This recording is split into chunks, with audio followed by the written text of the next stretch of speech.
Assalamualaikum warahmatullahi wabarakatuh. Saya Adevio Sarwando, NPM B1A019057, Fakultas Hukum Universitas Bengkulu, akan menjelaskan tentang sumber-sumber hukum internasional. Sebelum menjelaskan lebih jauhnya, ada baiknya kita mengetahui terlebih dahulu arti dari sumber hukum internasional itu sendiri. Sumber hukum internasional dapat diartikan sebagai dari manakah hukum internasional itu berasal, baik yang bersifat konkret ataupun abstrak. Secara sederhana, sumber hukum internasional diartikan sebagai dari manakah hukum internasional itu berasal, mengapa ada hukum internasional, dan yang ketiga, bagaimanakah hukum internasional itu diwujudkan. Adapun sumber hukum internasional dapat kita bagi menjadi dua, yaitu sumber hukum internasional yang bersifat formil dan sumber hukum internasional yang bersifat material. Sumber hukum internasional yang bersifat formil adalah sumber hukum internasional tersebut bersifat resmi, dikeluarkan dan disahkan oleh lembaga yang berwenang.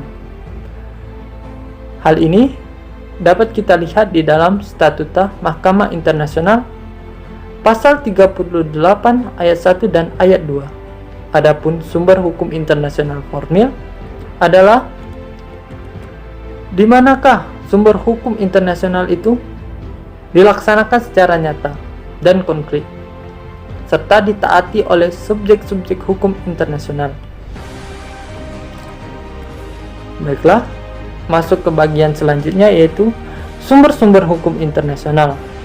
Jika kita mengacu pada Statuta Mahkamah Internasional Pasal 38 ayat 1 dan ayat 2, sumber hukum yang dijadikan hakim dalam memutuskan perkara yaitu ada 5. Yang pertama itu perjanjian internasional, baik yang bersifat khusus maupun umum. Yang kedua, kebiasaan internasional yang sudah bisa diterima oleh masyarakat. Ketiga, prinsip-prinsip hukum umum. Dari nomor 1 sampai 3 tadi merupakan sumber hukum primer. Lalu keempat, keputusan pengadilan atau ajaran para ahli. Dan yang terakhir, ex auque et bono.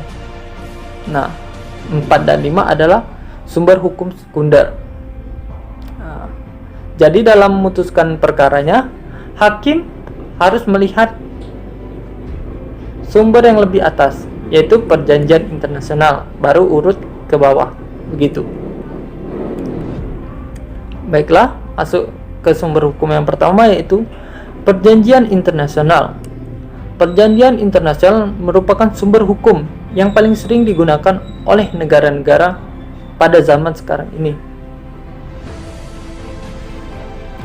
Perjanjian internasional berfungsi sebagai sarana penghubung dan perwujudan bentuk kerjasama dan persahabatan antar negara tersebut.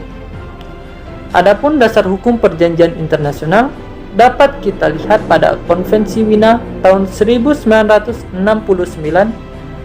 dan tahun 1986. Konvensi tersebut juga sudah diratifikasi oleh pemerintah Indonesia melalui Undang-Undang Nomor 24 Tahun 2000 tentang Perjanjian Internasional.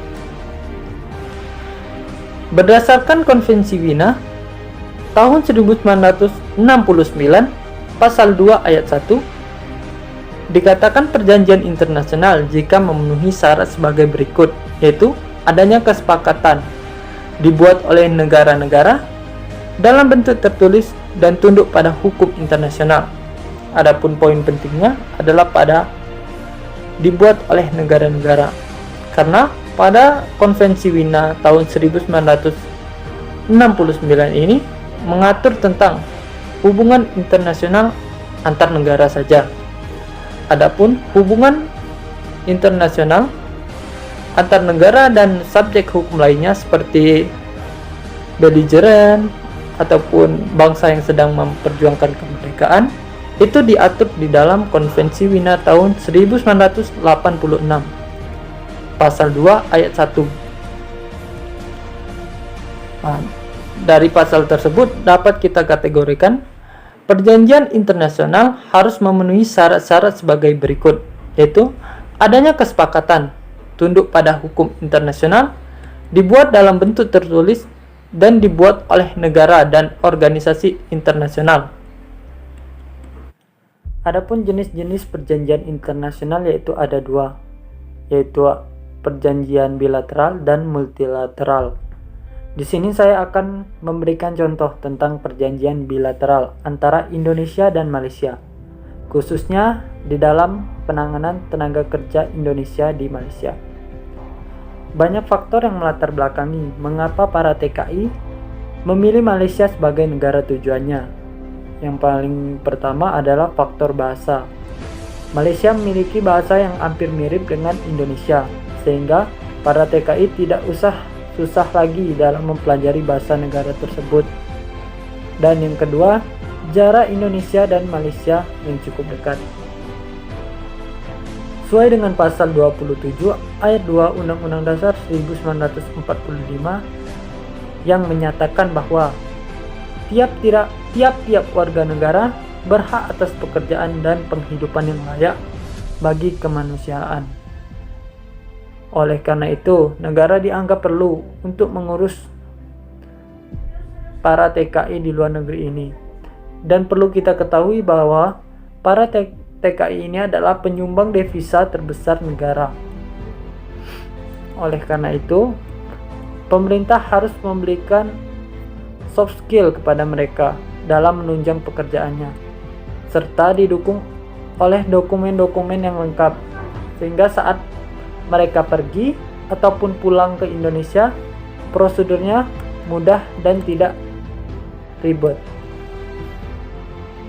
Dalam pasal 3 ayat 1, Keputusan Menteri Tenaga Kerja tentang penempatan TKI itu ada 3 syarat. Yang pertama, negara tujuan memiliki peraturan adanya perlindungan tenaga kerja asing. Negara tujuan memiliki kerjasama dengan negara Indonesia.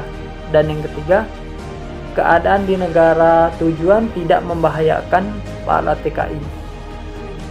Dengan adanya Undang-Undang Nomor 39 Tahun 2004 tentang penempatan dan perlindungan tenaga kerja Indonesia, diharapkan TKI dapat memperoleh penghidupan yang layak dan perlindungan di negara yang mereka tempati. Serta di Malaysia sendiri telah diletakkan petugas ketenaga kerjaan, khususnya di Kedutaan Besar Republik Indonesia Kuala Lumpur. Hal itu untuk menjamin para warga negaranya mendapatkan keadaan yang layak di sana. Sekian video tentang sumber-sumber hukum internasional. Apabila terdapat kekurangan, saya mohon maaf. Wassalamualaikum warahmatullahi wabarakatuh.